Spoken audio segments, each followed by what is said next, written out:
आखिरकार आज संसद के सत्र के आखिरी दिन मोदी और अमित शाह को संसद में आना ही होगा। क्या होगा जब सामने मोदी और अमित शाह बैठे होंगे और इधर पूरा संयुक्त विपक्ष, वो विपक्ष जो पिछले पूरे सत्र से गृह मंत्री और प्रधानमंत्री को खोज रहा है। सदन के अंदर क्या एक हाई वोल्टेज ड्रामा आज होने वाला है। दोस्तों, आज तो कोई अगर मगर की बात ही नहीं है। इसमें कोई दो राय नहीं कि 74 साल में पहली बार ऐसा हुआ है कि पूरे के पूरे सत्र के लिए देश के गृह मंत्री और देश के प्रधानमंत्री सदन से गायब रहे हों, लेकिन आज तो उनको सदन में आना होगा। आप कहेंगे क्यों? क्योंकि आज सदन का समापन है। जब भी सत्र का समापन होता है, माफ कीजिएगा, सदन का नहीं, सत्र का समापन होता है तो क्या होता है, जो स्पीकर होते हैं वो अपने कंक्लूडिंग रिमार्क देते हैं, उसके बाद वंदे मातरम होता है और उसके बाद संसद की जो कार्रवाई वो स्थगित हो जाती है। अब तक तो यही परंपरा है, होता रहा है, हमेशा यही होता है। अगर कोई हंगामा होता है तो 11 बजे के आसपास सदन के बाहर या थोड़ा बहुत 2-3 मिनट के लिए होता है। लेकिन प्रधानमंत्री जो अमूमन संसद के सत्र में नहीं आते, कोई भी सत्र हो हार्डली उनका चेहरा देखने को मिलता है, वो भी आते हैं। और गृह मंत्री को तो खैर आना ही पड़ेगा जब पीएम आएंगे। तो आज तो दोस्तों प्रधानमंत्री और अमित शाह दोनों सदन में आने वाले हैं। अब इसमें दो संभावनाएं हैं। ये भी हो सकता है कि क्योंकि कल गृह मंत्री ने जो बात बोली कि मैं तो आना चाहता हूं, लेकिन भगौड़े जैसे मेरे लिए जो नारे लगाए जा रहे हैं वो नहीं लगाए जाने चाहिए। अगर संसद विपक्ष चलने दे तो मैं चर्चा के लिए तैयार हूं।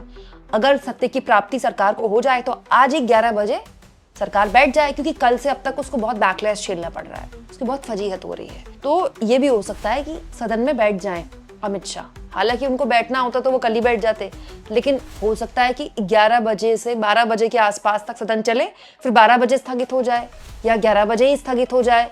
अगर सरकार सच में चाहती है चर्चा करवाना तो सदन बढ़ा दे, सरकार चाहे तो कर सकती है। आज 13 तारीख है, कल का दिन अपने पास है 14 तारीख को। 15 अगस्त को सदन नहीं चलता ना, वैसे 15 अगस्त शनिवार है, शनिवार इतवार सदन चलता नहीं है। आप संसद की कार्रवाई एक हफ्ते और बढ़ा दीजिए। भाई, जब सरकार स्पेशल सत्र बुला सकती है तो आप संसद की कार्रवाई बढ़ा दीजिए। अगर आप वाकई चाहते हैं बहस हो तो आज ही अमित शाह सदन में बैठ जाएंगे, मैं तो आ गया हूं, अब जिसको करनी है करे, हम तो करेंगे बहस। लेकिन फिलहाल तो ऐसा होता दिखाई दे नहीं रहा। अब दोस्तों, एक और खेल शुरू हो गया है। खेल ऐसा है कि अब बीजेपी के बड़े बड़े नेता और मंत्री टाइप के लोग कह रहे हैं कि बहस तो हो चुकी है और विपक्ष वालों ने ऐसा कोई मुद्दा उठाया ही नहीं। पीयूष गोयल, ठीक है, मोदी जी के लाडले मंत्रियों में से एक हैं, वो तो अब नई बात बोल रहे हैं कि इस पर तो जब bill anti paper leak bill आया था तो बहस हुई थी और विस्तार से बहस हुई थी और विपक्ष वालों ने ऐसा कोई मुद्दा ही नहीं उठाया। पार्लियामेंट के सेशन शुरू होते ही आखिर हमने पूरी जो अनफेयर प्रैक्टिसेस एग्जामिनेशन के कानून में बदलाव लिया, उसमें पूरी चर्चा कर चुके हैं इस विषय के ऊपर। उस चर्चा में भी आप याद करिए, विपक्ष ने किसी ने नीट के एग्जाम के बारे में या एग्जामिनेशन पे कोई विषय उठाया नहीं। जबकि दोस्तों ये भी एक नंबर का झूठ है। क्यों? क्योंकि दोस्तों विपक्ष के सारे सांसदों ने पैलेट गन, लाठी चार्ज, AK-47 जो चली थी बिहार में, उस पर तब तो झारखंड हुआ नहीं था, तो झारखंड का मुद्दा उठा नहीं था। न केवल ये उठाया बल्कि लोकसभा में नहीं, राज्यसभा में भी उठाया। मैंने आपको वीडियो दिखाई थी, संजय सिंह ऐसा धारदार बोले थे कि पूरी की पूरी बीजेपी सकपका गई थी। मेरी वीडियो आपने काफी पसंद भी की थी। इनफैक्ट राहुल गांधी इतना, मतलब उन्होंने ऐसे कटघरे में खड़ा किया था सरकार को, और अमित शाह का नाम ले लेकर वो जबरदस्त तरीके से उनको निशाने पर ले रहे थे। वो पैलेट गन का जिक्र कर रहे थे, वो गोली चलिए बात बोल रहे थे कि उनको इंटरप्ट कर दिया गया, उनको बोलने नहीं दिया गया। बाद में उन्होंने प्रेस कॉन्फ्रेंस की ये बोलने के लिए कि मुझे जो यहां नहीं बोलने दिया, मैं यहां बोल रहा हूं प्रेस कॉन्फ्रेंस में। ये वीडियो भी मैंने आपको दिखाया था दोस्तों। इसके अलावा चाहे अखिलेश यादव हो, चाहे डिंपल यादव हो, चाहे गौरव गोगोई हो, चाहे प्रियंका गांधी हो, सब ने, मतलब जितने भी सत्ता पक्ष हो चाहे विपक्ष हो, चाहे महुआ मोइत्रा हो, जितनी भी विपक्षी पार्टियां हैं, सबने एक मुश्त दिल्ली में हुई हिंसा और बिहार में जो जिस तरह से किया गया और देश भर में अलग अलग राज्यों में जो केसेस दर्ज किए गए, वो सब मुद्दे उठाए। लेकिन आप देखिए कितनी होशियारी यहां पर चल रही है। सत्ता पक्ष के द्वारा। एक और होशियारी चल रही है जो अमित शाह ने कल बोली कि मैं तो रोज आता हूं। बिल्कुल सही बात है, रोज आते हैं आप। कल भी अमित शाह जी जब बयान देकर अपने फेवरेट रिपोर्टरों को गए वापस, तब भी देखिए रिपोर्टरों के साथ कैसे मुस्कुराते हुए निकल रहे थे सदन में। लेकिन इसकी भी विपक्ष ने पोल पट्टी खोल दी है कहकर कि कैंटीन में और वॉशरूम में बैठने को सदन में आना नहीं बोलते हैं। गृह मंत्री ने आज शायद आप लोगों से कुछ कहा है। वो कहते हैं वो रोज संसद में आ रहे हैं। अब संसद में आकर टॉयलेट या कैंटीन में चले जाएं तो उसको संसद में आना नहीं कहते, सदन में नहीं आ रहे हैं। सदन में आइए, अंतर उनको तो मालूम होगा, हमसे ज्यादा लंबा एक्सपीरियंस है उनका।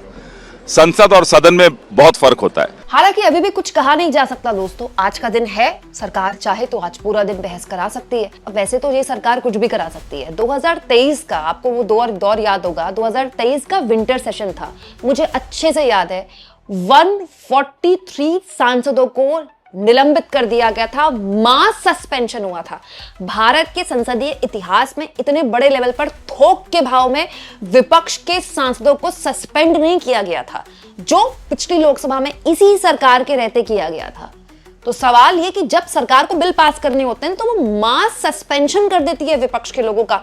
कल की मेरी ये वीडियो देखिएगा, इसमें मैंने आपको बताया कि कल ही 5-5 मिनट में बिल पास हुए हैं। इसी सत्र में सरकार ने 3 मिनट, 2 मिनट और 10 मिनट में भी बिल पास किए हैं, और वो लिस्ट भी मैंने आपको इस खबर में रख के दिखाई है। तो पॉइंट ये कि सरकार चाहे बहस करनी तो सरकार आज भी कर सकती है, और अगर आज भी बहस नहीं हुई और इस पूरे मामले में चर्चा नहीं हुई और गृह मंत्री और प्रधानमंत्री केवल और केवल कंक्लूडिंग रिमार्क्स के लिए, वंदे मातरम के लिए ही सदन में आए, तो फिर इतिहास में दर्ज हो जाएगा कि 74 साल में पहली बार ऐसा हुआ है। हाँ, जब बिल्कुल सत्र का अंतिम समय आ गया है और जब पूरे देश को यह समझ में आ गया कि सरकार साहस नहीं जुटा पाई है इस सत्र में विपक्ष के सवालों का सामना करने से, राहुल गांधी जी ने जो पहली चिट्ठी लिखी थी, होना तो यह चाहिए था कि गृह मंत्री जी को राहुल गांधी जी की चिट्ठी का जवाब देना चाहिए था। लेकिन आज जब अंतिम दिन होने को आ गया है, कल सत्र का अंतिम दिन होगा, तब जाकर के एक चिट्ठी उन्होंने लिखी है जो कि सिर्फ और सिर्फ जो सरकार का पूरा कमजोर नैरेटिव है उसके डैमेज कंट्रोल की एक छोटी सी कोशिश है, जो कोशिश सफल नहीं है। क्योंकि देश ने देखा कि इस सत्र में न तो गृह मंत्री न तो प्रधानमंत्री, ये हिस्ट्री में पहली बार हुआ है आजादी के बाद कि किसी सत्र के पूरे सत्र की किसी भी कार्रवाई में न तो गृह मंत्री ने पार्टिसिपेट किया न तो प्रधानमंत्री ने पार्टिसिपेट किया। इससे ज्यादा सरकार के लिए क्या शर्मनाक हो सकता है। दोस्तों हमें नहीं भूलना चाहिए, इसी सत्र में ऐसे बिल भी पास हुए हैं जिनके आगे उनका नाम लिखा था, उनको पेश करने के लिए आना था। कल भी ये हुआ है, परसों भी हुआ है। मैं बैक टू बैक ये खबरें आपको दिखा रही हूं। अपने जूनियर मंत्रियों को अमित शाह ने भेज दिया, लेकिन वो नहीं आए।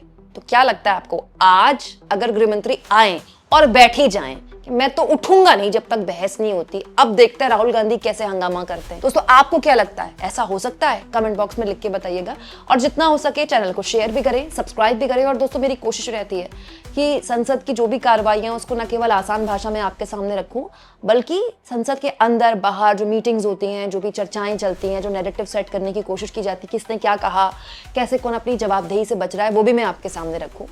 और यही वजह है कि संसद का सत्र जब भी चलता है मेरे चैनल को काफ़ी पसंद किया जाता है, मेरी वीडियोस को काफ़ी देखा जाता है।